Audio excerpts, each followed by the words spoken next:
yaitu pabrik keramik yang ada di daerah Lombok, kemudian rumah tua atau ya gedung-gedung bersejarah juga yang ada di daerah Lombok. Oke, makanya jangan sampai ketinggalan acara ini, ikutin saya terus di Kacamata Traveler.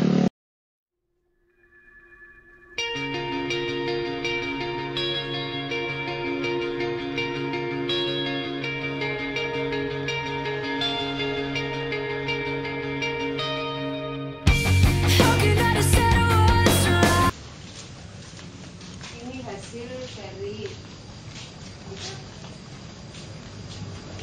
tanah dia tadinya kan brongkalan gitu ya Mbak, seperti tanah liat yang ini kan ini hasil dari penyaringan tanah liat. Ini tanah liat kan diambil patinya yang paling lembut. Tadinya kan gelondongan seperti itu tanah liat dari gunung. Jadinya kan diambil patinya yang paling halus. Nah ini hasilnya seperti ini setelah diendapkan. Ya setelah diendapkan ini kan lain nih, udah halus sekali. Ya tanah liat ini iya. Ya, kalau sudah halus seperti ini, udah agak lembek gitu, siap dibikin bodi macam-macam granit. Ini kalau tanah liat seperti ini ditambahin itu lagi nggak Bu? Enggak, air asli. Ya ini tadinya ya air, seperti itulah, seperti ini kayak lempung mencair loh tanah liat. Oh, Tadinya brongkalan seperti batu apalah itu ya, brongkalan seperti itu. Setelah direndam di air kan cair terus jadi diambil patinya. Kan tanah liat ini terdiri ada batu-batu kerikil kecil. Soalnya kalau ada batu kerikil kecil untuk bikin keramik itu juga mempengaruhi sekali. Bisa terjadi agak gumpil-gumpil lah seperti itu karena ada bintikan pasir kecil, batu kecil sekali. Setelah ini lembek seperti ini, diendapkan sampai lembek seperti ini. Kira-kira berapa lama Bu diendapkannya? Diendapkannya itu kalau mengendapkannya itu pakai sinar matahari. Jadi diwiwir seperti bikin kelapa, minyak kelapa tahu? Kan itu seperti itu. Nah itu seperti itu dijemur di terik matahari. Sudah itu ini kan udah lembek seperti ini, udah halus sekali ini. Iya. Kalau udah halus sekali ini udah siap dibikin bodi. Bodinya yaitu tadi yang pada muter di sana itu. Yang pertama yang tadi yang di sini. Iya, ini tadi penyaringan. Iya. Ini hasil dari penyaringan tanah liat. Ya. Iya. Ini hasil dari penyaringan tanah liat. Terus kita di sini kan terdiri dari dua bentuk, yaitu bentuk cetak dan bentuk putar tangan. Oh, jadi kalau bentuk cetak istilahnya yang cepat Itu tadi, iya itu tadi kan ada lagi pada nyetaknya itu seperti itu kan ke sana. Ini macam-macam binatang ini seperti ini juga cetakan. Ini kan ada bentuk putar, itu ada yang lagi putar. Itu seperti itu kan itu lagi putar. dari depan. Ini ada dua jenis, yaitu diputar tangan, yang satu dicetak. Itu keramik.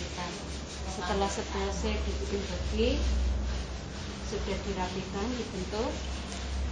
Itu seperti itu, contohnya ada dua bentuk, yaitu sistem ukir sama sedang dikirit.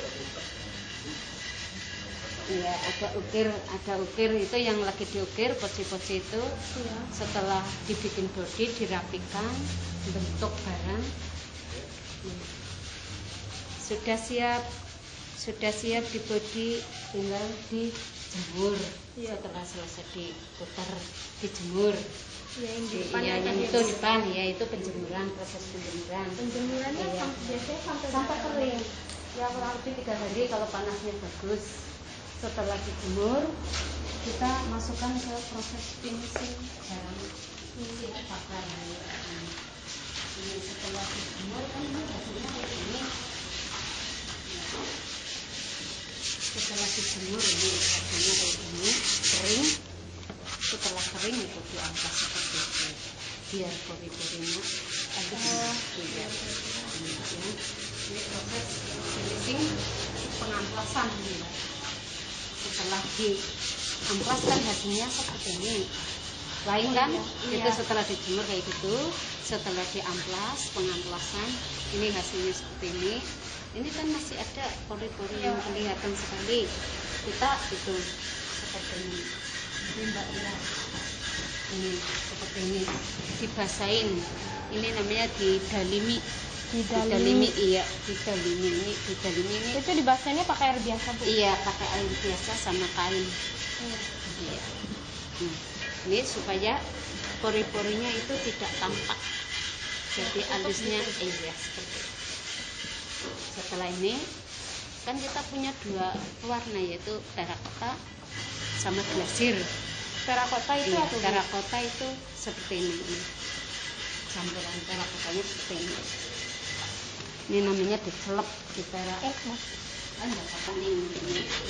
Bahannya kalau terakota itu dari sermeni. Bahan terakota itu dari sermeni. Sermeni itu apa, Iya, Bu? sermeni itu ya bahan khusus untuk keramik. Oh. Iya, seperti itu. Ini bisa dipakai berulang-ulang, Bu? Iya, bisa. Sudah itu nanti tinggal yang satu, umpamanya kalau mau diglasir kan ada dua warna, yaitu terakota sama glasir. Kalau yang diglasir itu dibakar setengah sekali dulu, nanti baru dibakar kembali setelah dikasih warna seperti itu. Itu glasir. Jadi kalau glasir dikasih warna, kemudian Dibakar dulu, dibakar dulu, terus dikasih glasir seperti itu. Ini hasil dari terakotanya kayak gini.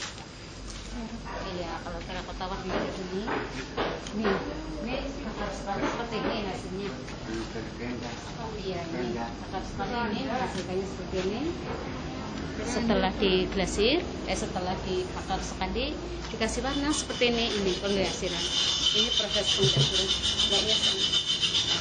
Ini namanya proses pengglasiran. Kalau glasir itu banyak dari kimia, campuran dari kimia. Proses pengglasiran. Ini namanya glasir. Setelah ini seperti ini, siap dibakar lagi. Siap dibakar, nanti hasilnya kayak gitu. Yang dikiring gitu. Tadi seperti ini waktu sebelum dibakar, setelah dibakar itu hasilnya. Oh, jadi diglasir biar jadi menghasilkan. Iya. Kalau glasir itu 2 kali pembakaran, kalau terakota 1 kali pembakaran. Nah, beda yang terakota sama yang glasir gimana, Bu? Ini yang terakota, yang tadi diwarna itu merah. Oh, jadi ini udah selesai? Iya, ini udah selesai. Kalau terakota sekali bakar, kalau glasir 2 kali bakar. Suhu pembakaran 1000 derajat. Itu di sini masih tradisional atau gimana? Kita pakainya itu tumpukan biasa. Ini yang glasir ini kayak gini, nggak matang banget seperti ini, tapi kayak gini setengah seperti mendoan gitu ya, setengah matang. Terus di sana itu hasil itu opennya. Ini yang mau di terakota. Terakota itu ada 2 warna, yaitu kuning sama merah. Itu tera kuning sama tera merah. Ini setelah selesai penyelepan tadi sama pengglasiran, siap dibakar masuk oven. Itu akhirnya masih tunggu atau gimana? Itu pakainya LPG. Oh, udah pakai Iya, LPG? iya pakai LPG. 12 sampai 15. Berarti sampai 1 hari full gitu ya, Bu? Iya, seperti itu. Ya, pemirsa, sekarang saya sedang dengan Ibu siapa, Bu? Lili. Ibu Lili. Nah, Ibu Lili ini merupakan salah satu generasi dari pemilik rumah ini. Menurut beliau ini merupakan cucunya. Ya, Ibu bisa jelaskan di sini Ibu tinggal dari kapan gitu, Bu? Saya dari sejak lahir saya di sini. Sejak lahir. Uh-uh. Nah, saudara Ibu itu ada berapa bersaudara? Ada cuma sama kakak saya di sini. Berdua aja. Nah, ibunya Ibu itu yang saudara Papanya sih. papanya yang dari sini. Iya. Saudaranya sih banyak, cuman pada di Jakarta. Saudara papanya. Jadi di sini cuma ditinggalin berapa orang? 2. Tinggal 2 orang aja Iya. gitu, Bu. Oh. Nah, rumah ini di sini banyak perubahan atau enggak gitu, Bu? Enggak, belum pernah dipugar sih. Paling cuma benerin atapnya itu kayak ditambal sulam aja. Dicat lagi gitu. Dicat. Menurut beliau di sini tuh merupakan rumah peninggalan Belanda yang sejak dahulu menjajah bangsa kita. Oke, Di sini kita ada di bagian samping, seperti bagian legasinya dari rumah ini. Tadi saya telah bertanya kepada Ibu Lili bahwa saya kira gambar-gambar yang mesir ini merupakan emang peninggalan dari dulu. Ternyata ini baru beberapa tahun yang lalu dibuat oleh kakaknya Ibu Lili sendiri. Di sini ini di bagian dalamnya seperti bagasinya yang ada apa ya namanya, pagarnya. Sini pemirsa, kalian bisa lihat dalamnya. Di sini digunakan untuk menaruh seperti ya kayu-kayu yang sudah tidak digunakan. Ya, villa ini kalau di sini terlihat kuno sekali, sebab di sini belum mengalami pengecetan lagi dan belum mengalami di dalam sini. Nah, itu digunakan untuk dapur rumah tersebut. Nah, di sini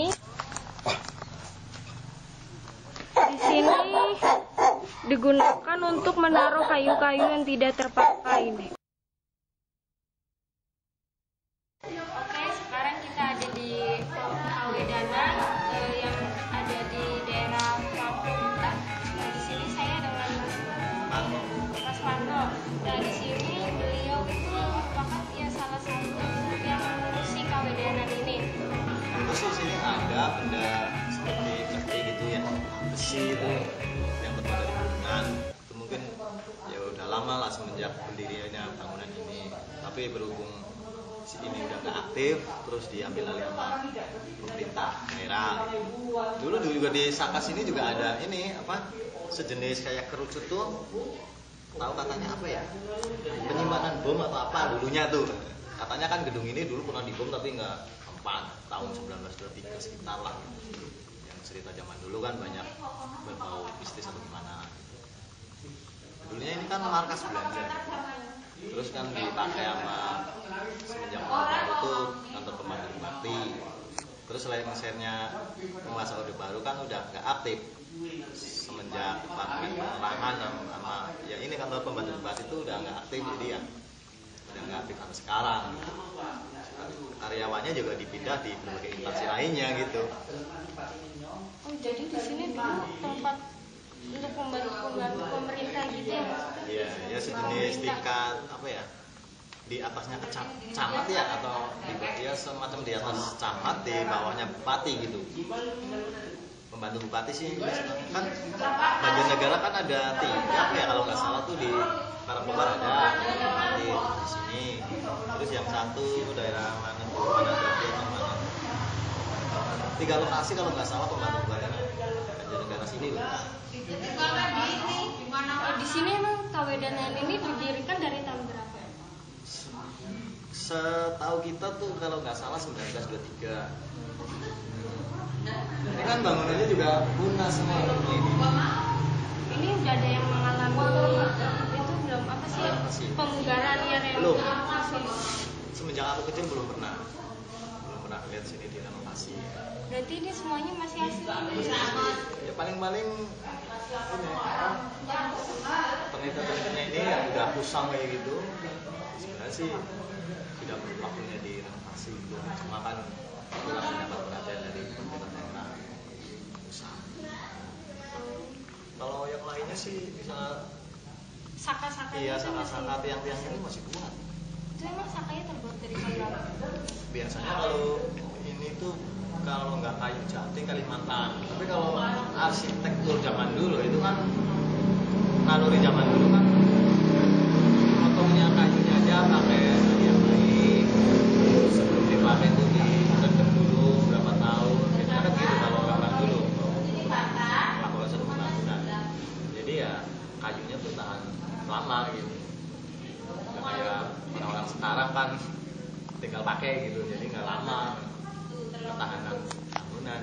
Jadi ini Kawedanan ini didirikan oleh Belanda atau oleh orang kita juga? Kalau pembangunannya sih mungkin ya orang kita juga kerjanya ya. Cuma kan Estimatifnya ya gitu. Berarti arsiteknya juga orang Belanda. Iya. Di sini masih tinggal udah berapa tahun? Kita menetap di sini udah 20 tahun. Udah 20 tahun. Ya semenjak Orde Baru ini pembantu bupati udah nggak aktif, ini kan berdasarkan usulan dari perangkat desa sini ya, kita suruh menetap di sini biar yang terawat gitu. Soalnya kalau ini nggak terawat kan kesannya tuh karena gimana lah ya, mendingan lah memang kalau ada yang tahu.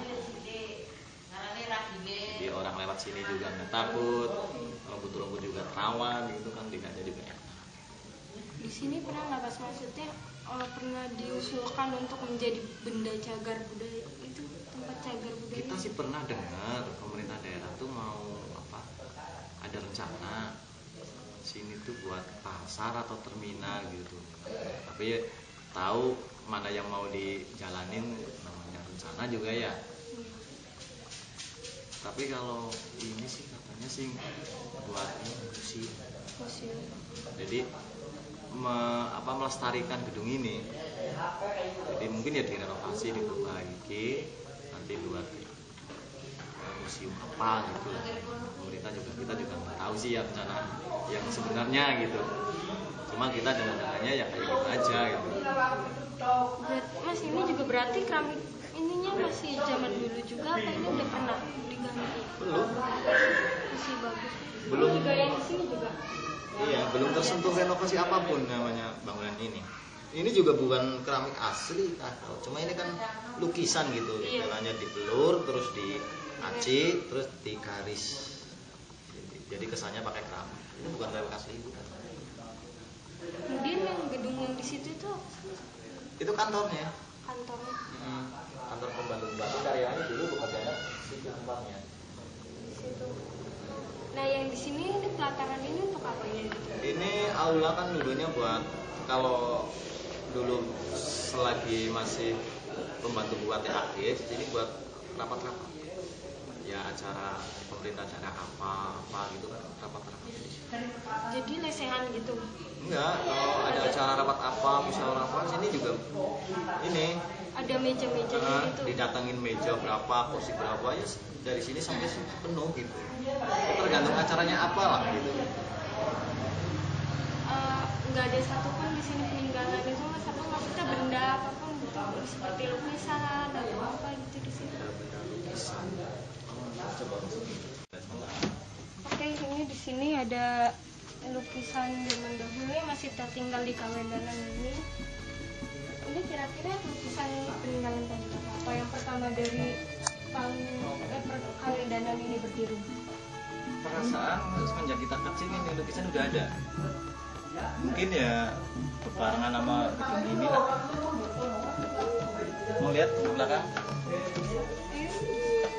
Nah, di sini ini tempat apa, mas? Di sini. Ini kalau dulu kan istrinya pembantu bupati kan bidan. Jadi dulunya sini tuh buat ruang praktek atau ruang inap gitu. Ranjang tempat tidurnya di sini. Iya. Cuma sini dulunya tuh buat apa ya istilahnya, periksa gigi atau apa gitu kan. Nanti badannya di sini terus kepalanya di sini kan nanti dipakai sinar apa. Gitu. Ini dapurnya dulu. Ini dapurnya itu dari dulu juga pawonnya. Iya. Tuh, bisa dilihat. Ini kamar mandi. Ini kamar mandi. Itu kalau yang itu udah ditambahin itu sendiri ya, keramik sendiri, mas? Iya, kalau keramik ini belum lama. Ini udah nggak dipakai lagi, pak? Enggak. Di situ dulu merupakan sebuah tempat penjara yang ya tidak terlalu besar ya, kira-kira kapasitasnya bisa untuk 15 orang, namun di dalam ruangan itu dibagi 2 kamar. Nah, selanjutnya setelah penjara itu tidak aktif, bahkan untuk kantor PKK. Nah, di sini gedungnya itu ada gedung lagi. Namun gedung ini didirikan lebih muda daripada gedung Kawidanan ini. Nih di sini ya sekitar tahun 1980. Nah, sekarang gedung ini digunakan untuk taman kanak-kanak. Sejak dulu ini, taman kanak-kanak ini sudah ya lumayan lama. Didirikan sejak tahun 1989 juga. Oke pemirsa, kita udah di penghujung acara nih. Terima kasih sudah menemani saya jalan-jalan di Kabupaten Banjarnegara selama seharian ini.